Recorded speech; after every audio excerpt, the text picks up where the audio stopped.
So good afternoon. Thank you so much, Axel, and to David, who's left, for the invitation. A real pleasure to be here this afternoon to discuss the topic of what's happening in the field of pancreas cancer in terms of next-generation therapies. Just acknowledge disclosures. A lot of them. There's two of us, so there's two of us. So I just have to say both. So going to discuss a little bit of stromal modulation, what's happening there, genomic strategies. Tony alluded to this, and there's a real hints of activity in pancreas cancer. To discuss where immune therapies stand and perhaps hints of where the field is going, interspersed with some of the disappointments we've had because there are a lot of targeted agents that have been evaluated in pancreas cancer. So just a little bit of reminder here about the biology of this disease. It's complex, it's hypovascular, stroma, it's a immune-privileged environment, lack of effector T cells. There's a lot of macrophages, which are immunosuppressive. We don't have any validated biomarkers for clinical decision-making, and there's inherent moderate drug resistance to the best available therapy. So these are some of the many challenges that we have in pancreas cancer. So moving to the microenvironment, what's happening? So there's a lot of things going on here.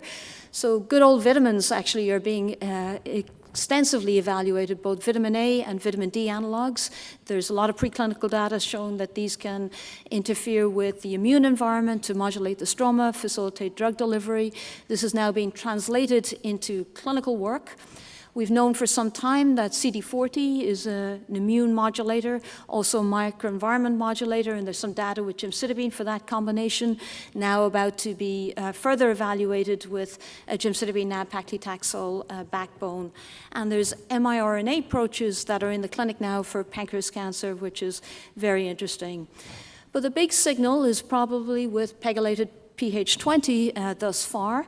And there's preclinical data suggesting that if you deplete the stroma and essentially punch holes in the stroma, you may improve drug delivery. And that's been shown by several groups, altering the physiology of the microenvironment and improving both gemcitabine drug delivery and other agents. And that's translated into this study, initially a phase I combination with gemcitabine, and now a randomized phase II combination using gemcitabine and nab-paclitaxel as the backbone, and adding pegylated PEG-PH20. And this has been conducted in untreated metastatic pancreas cancer. So this study has had several presentations. The first one was presented 2 years ago at ASCO and will be updated potentially this year, although the highlights have recently been reported from the financial perspective as of January of this year. So these are the data that were presented almost 2 years ago now. This is in a subset of patients who had an elevated level of hyaluronan as determined by tissue immunohistochemical expression. So for patients who had an elevated level, they had a statistically significant improvement in their response rate and PFS with a non-statistical improvement in OS. So interesting signal. And that's been updated. These are the data that are available on the Halozyme website. This is now looking at all of the patients that were included in this randomized phase II study. And just a reminder that this trial was paused relatively early on because there was an excess of thromboembolic events in the experimental arm.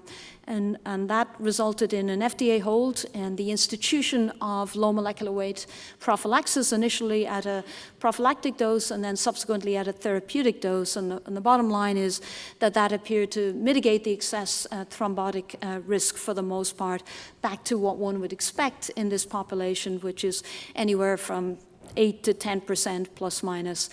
So if you look at the overall outcomes in this study, for patients that weren't selected for hyaluronan level, there wasn't a significant improvement outcome. But if you look at the group that were selected based on an elevated level of hyaluronan, gemcitabine nab-paclitaxel 5.2 months, very similar to the original phase III, and gemcitabine nab-paclitaxel plus PEG-PH20, 9 months for progression-free survival. So hazard ratio was 0.51 here, so again, very interesting. The overall survival was an exploratory secondary endpoint. This was not clearly significantly different, although looking at the numeric values trended in favor of the triplet combination. So what's happening? There are two big studies underway. The SWOG cooperative group are looking at pegylated PH20 combined with modified FOLFIRINOX backbone. This is in an unselected population for hyaluronan. And there's an industry-sponsored trial which opened about a little over a year ago now, which is limited to patients with elevated levels of hyaluronan and have been screened for thromboembolic events. And this will look at both progression-free and overall survival as endpoints, and plan is to accrue 420 patients. So we'll hopefully have an answer probably in a couple of years on this with regard to where this sits, but this is probably one of the agents that's latest in development in pancreas cancer in terms of approximating to the clinic.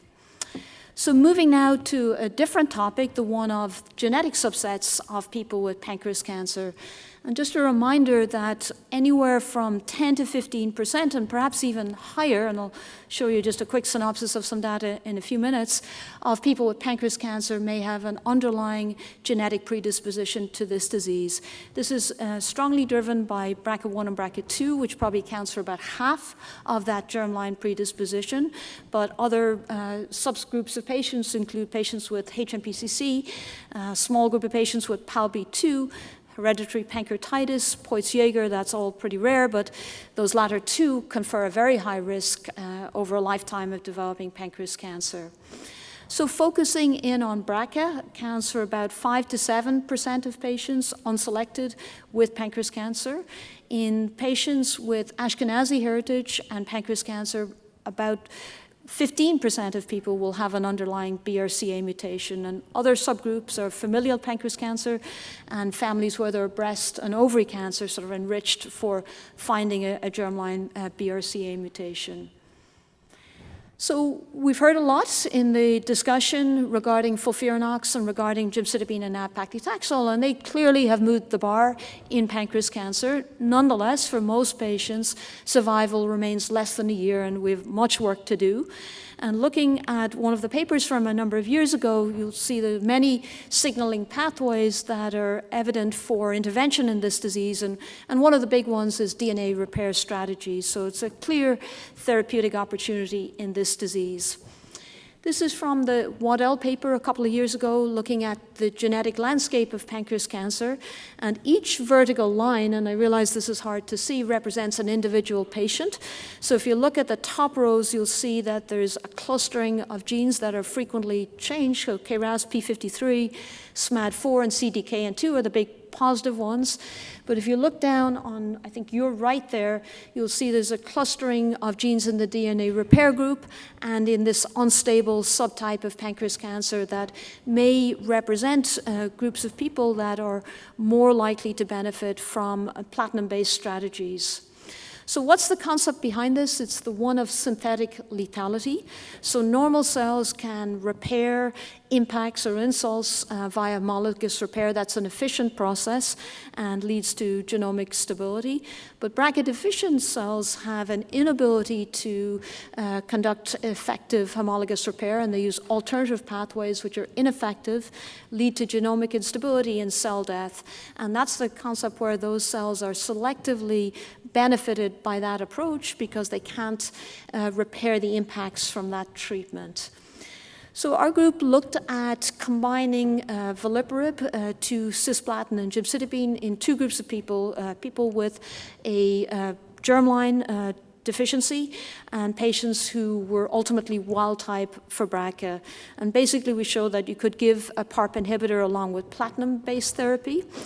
This is an example of one of the patients on the study. She was a lady in her early 40s whose sister had been diagnosed with ovary cancer. She'd been screened, was identified to be BRCA positive, and was assigned to the triplet combination and had a near complete response that was maintained for a number of years.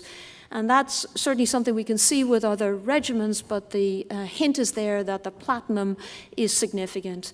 So we went back and looked at outcomes for those who had wild-type BRCA versus mutated BRCA, and you'll see there was a striking difference. We really didn't see any responses to that regimen in patients who didn't have a germline mutation, and you'll see the responses were deep and some near approaching a complete response. Looking at it another way, if you look at the spider plot, again, you'll see that the durability for some of these patients, not for all, and that's obviously a question, is profound in terms of platinum-based therapies for patients with BRCA mutation. So in this study, this is unpublished data, but we're just finalizing it now. It was almost a doubling of the signal for germline compared to non-germline populations, suggesting that there's a real subgroup in here that benefit. So we have some older data to reference. So a lot of groups have looked at cisplatin and gemcitabine over the years. Bottom line, there wasn't really a difference. But perhaps hidden in there was the fact that there were some patients who had germline mutations who are that tail on the curve. And I think we know that other combinations, gemcitabine, nab-paclitaxel, and FOLFIRINOX are also active in this subgroup. So where does that leave us in terms of what's happening? There are two studies. This is a randomized one that's been conducted in North America and Israel and Canada, evaluating the addition of a PARP inhibitor to platinum. So looking to see in patients with germline BRCA or PALB2 mutations whether duration of response, depth of response, and secondarily survival is impacted from the triplet compared to the doublet. And this is about 60% accrued at this point. The second study is an industry-sponsored global trial, which is looking at a maintenance PARP inhibitor in the germline mutated population. So it's mimicking the registration strategy for olaparib in ovary cancer. So patients receive platinum-based therapy for germline mutated disease, and then for those who are stable or responding, have the option to go on to be randomized in a 3-to-2 fashion for olaparib versus placebo. So this is about half accrued, and we'll have data in a couple of years, but the expectation is that there's likely a real signal in platinum-sensitive disease to the use of a PARP inhibitor in pancreas cancer. And just for your reference, there's a series of other trials that are evaluating both in germline mutated disease and as was brought up in the discussion in the group of patients. So is there a subgroup of people beyond pure germline disease setting where there may be a signal, and maybe patients with ATM mutations, maybe you need a combination strategy in those subgroups. And there's a series of trials there trying to explore what the limits of BRCA and homologous repair deficiency in this disease are. And again, we'll have some more data over the next couple of years. So just in our institution, we have the luxury of being able to germline test essentially everybody who comes in the door with pancreas cancer. It's part of a big research grant that we have. And this is an initial snapshot of the data, and specifically that about 20% of patients had an underlying germline alteration in a gene that can predispose to malignancy. And this is higher than one might expect, so it's possibly enriched by the population that we see in New York, but it also gives us some opportunity to think about other strategies for these patients. And 20% of patients is quite a significant disease. We also noted that these patients were a little bit younger than the average compared to those that didn't have a germline mutation. So more to come on that. So moving to some of the disappointments, and there have been a number in the last couple of years. So hypoxia and stromal targeting, ivosfamide, an alkylating agent. Tony mentioned necuparinib, which was presented at the GI Cancer Symposium, was also disappointing, but benchmarks what gemcitabine and nab-paclitaxel does in a randomized phase II setting. Ruxolitinib, JAK inhibition, Notch inhibition, also haven't been active in this disease. And then we've a little bit on the immune therapies to discuss. Small study that was presented a year ago now and now published, looked at in a second-line setting FOLFOX versus MEK and AKT. And you'll see that despite very good preclinical data, the cytotoxic arm trumped both in terms of the signal, was modest, but also in terms of efficacy in advanced disease. So I think we have to acknowledge we're not getting away from cytotoxics soon in this disease. So for the last couple of minutes, just highlight what's happening in immune therapy. And again, just going back to the introduction, it's a non-immune responsive disease for the most part. The stroma is probably a big part of this. Lack of effector T cells we talked about, the immune suppression are all part of the considerations that militate against an effective immune response in this disease. And multiple strategies are aimed at trying to convert pancreas cancer into an immune effective disease. And again, for your reference, this slide is borrowed from Greg Beatty. It's a nice one that illustrates a lot of what's happening in pancreas cancer. And one of our colleagues in the field did a recent count to see how many trials are underway in regard to immune therapies in pancreas cancer, and 76, and that's really quite a number when you think about the signal to date being relatively modest. But there is some hints. This is a single-agent study of ipilimumab. There were no confirmed partial responses, but there was one individual who went on to have a delayed response evident by reduction in disease, reduction in CA19-9, and clinical improvement. So small hints. And Neil Siegel, 18 months ago, or 2 years ago now, a little bit longer, presented durvalumab, which is a PD-L1 inhibitor, across a multitude of solid tumors. 7% response rate was identified in pancreas cancer. Nonetheless, if we line up pancreas cancer compared to other solid tumors, you'd see it's down here on the extreme left here in terms of response rates. So clearly, single-agent checkpoints don't cut it in this disease, except perhaps in the small subset of patients who have MSI high status, where they are likely predisposed to respond. So what's happening? Combining chemotherapy with immune therapy, and there's a signal in the lung cancer data, randomized phase II, suggesting that that's a potentially useful strategy. Combining checkpoints together, combining vaccines together, combining vaccines and checkpoints. So all of these are being explored in clinical trials, and I'll just show you two quick examples. This is one of Young Lee's studies looking at the GVAX vaccine, an allogeneic vaccine derived from 2 patients with pancreas cancer, combining it with an anti-mesothelin vaccine and comparing it to GVAX on its own. Cyclophosphamide was used as a T-cell depleter.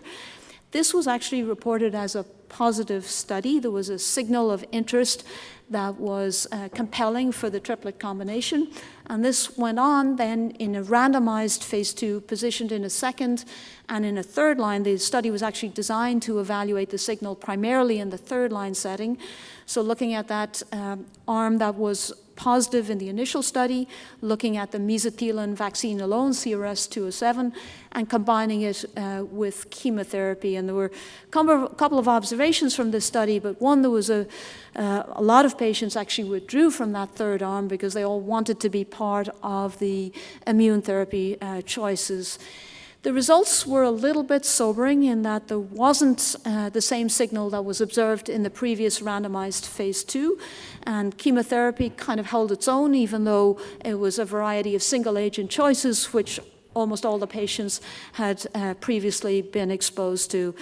So back to the drawing board for that, and the next strategy is to combine it with checkpoints, as you might imagine, to see again if you can alter the microenvironment and increase the potential for immune enhancement. So 1 versus 2 checkpoints is going to be evaluated now in the next version of this. So what else is being looked at? CCL2 modulation is very interesting, sort of mobilizing macrophages from the bone marrow and trying to, again, reduce the immune suppression in pancreas cancer. We've some hint that this is feasible combined with FOLFIRINOX, and there's now an ongoing randomized phase II about to start, building on a recent phase 1b, evaluating the CCR2 inhibitor, which is an oral agent in untreated advanced pancreas cancer. And then lastly, just a moment on mismatch repair deficiency. So it's probably about 1 to 2% of people with pancreas cancer will have mismatch repair deficiency. But there is a subgroup that can respond to checkpoint inhibitors. We know this from the extension of this trial that was presented again by Young Lee and her colleagues looking at a non-colorectal cohort of patients to single-agent pembrolizumab, which included ampullary, in the later series pancreas, endometrial, biliary cancers, etc. And there clearly is a signal both in terms of response rate and in terms of tumor marker decline. And nearly all the patients with pancreas cancer have at least stable disease or response. So we went back and just looked at our own institution to see what the frequency of mismatch repair deficiency was in a large group of patients, over 600, and we got 0.8%. We saw all the benefit in patients who had germline, not somatic mutations in the MMR genes, and it was conferred in patients who had a significant mutation load. So this needs to be teased out more in pancreas cancer, but clearly a small subset in this disease. So to sum up with regard to immune therapy, sort of privileged microenvironments, there are hints. Combinations are clearly going to be the way to go, and a lot of people believe that the lack of signal thus far can be changed in this disease. I think that remains to be validated, but hopefully we'll hear over the next couple of years. I think one of the big clues is, are there any biomarkers we can use to select immune therapies in this disease? And there are some examples of delayed response potential. And then lastly, just to summarize from the overall talk, I think cytotoxics, here to stay in this disease, a lot happening in the field of novel therapeutics, building on the platform of gemcitabine nab-paclitaxel, building also on FOLFIRINOX, intense evaluation of biomarkers, and hopefully we'll begin to identify some. Arguably, germline BRCA status is one that many would accept at this point. I think promising approaches are DNA repair strategies, potentially stromal degradation, and a question mark in terms of immune therapy. So thank you.